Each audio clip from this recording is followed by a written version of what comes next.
તો આ તરફ મહીસાગરમાં એક પેડ પિતા કે નામ પર પર્યાવરણ દિવસની ઉજવણી કરવામાં આવી। પિતાના મૃત્યુ બાદ પુત્ર દ્વારા અનોખી રીતે પર્યાવરણની રક્ષા માટે છોડનું વિતરણ કરવામાં આવ્યું।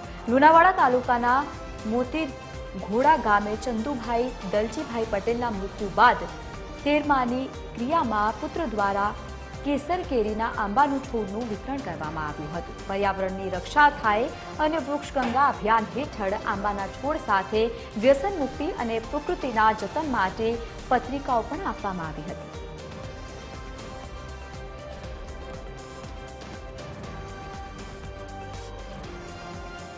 તો એક પેડ પિતા કે નામ પર પર્યાવરણ દિવસની અહીંયા ઉજવણી કરવામાં આવી રહી છે। મહત્વનું છે કે પિતાના મૃત્યુ બાદ પુત્ર દ્વારા અનોખી રીતે અહીંયા ઉજવણી કરવામાં આવી છે। પ્રકૃતિનું પણ સંરક્ષણ થાય, પર્યાવરણની રક્ષા માટે આ છોડનું વિતરણ કરવામાં આવ્યું, જેમાં મોટી સંખ્યામાં લોકો પણ સહભાગી થયા હતા।